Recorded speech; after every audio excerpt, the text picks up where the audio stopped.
मुंबईत हवेची गुणवत्ता बिघडली आहे। AQI 106 वर गेलाय। देवनार, बीकेसी, अंधेरी, बोरिवली, घाटकोपर, कांदिवली भागात हवेची गुणवत्ता असमाधानकारक ते खराब श्रेणीमध्ये आहे।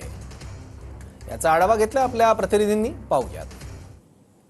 एकदा हवेची गुणवत्ता बिघडलेली आहे। AQI 106 वर पोहोचलेला आहे, जो खराब श्रेणीमध्ये आहे आणि सातत्याने मुंबईमध्ये अशाच पद्धतीचं वातावरण चिंतेचा विषय बनलेला आहे। मी सध्या मुंबईच्या ईस्टर्न एक्सप्रेस हायवेवर आहे। या ठिकाणी आपण जर पाहिलं तर धुक्याची चादर आपल्याला स्पष्टपणे दिसते। धुरकट वातावरण निर्माण झालेलं आहे, दृश्यमानता कमी झालेली आहे आणि वाहनांच्या सुद्धा मोठमोठ्या रांगा या ठिकाणी लागलेल्या आहे। अनेक ठिकाणी अशाच पद्धतीचं वातावरण पाहायला मिळते। AQI बिघडल्यास प्रदूषण निर्माण करणाऱ्या यंत्रणांवर बंदी घालण्याचा इशारा जो आहे तो आता प्रदूषण नियंत्रण मंडळाने दिलेला आहे। मॉन्सून संपल्यावर अनेक उपनगरामध्ये AQI 10 ते 12 वेळा खराब झाला आणि गंभीर श्रेणीमध्ये पोहोचलाय। याने श्वसनाच्या समस्या देखील उद्भवत आहेत।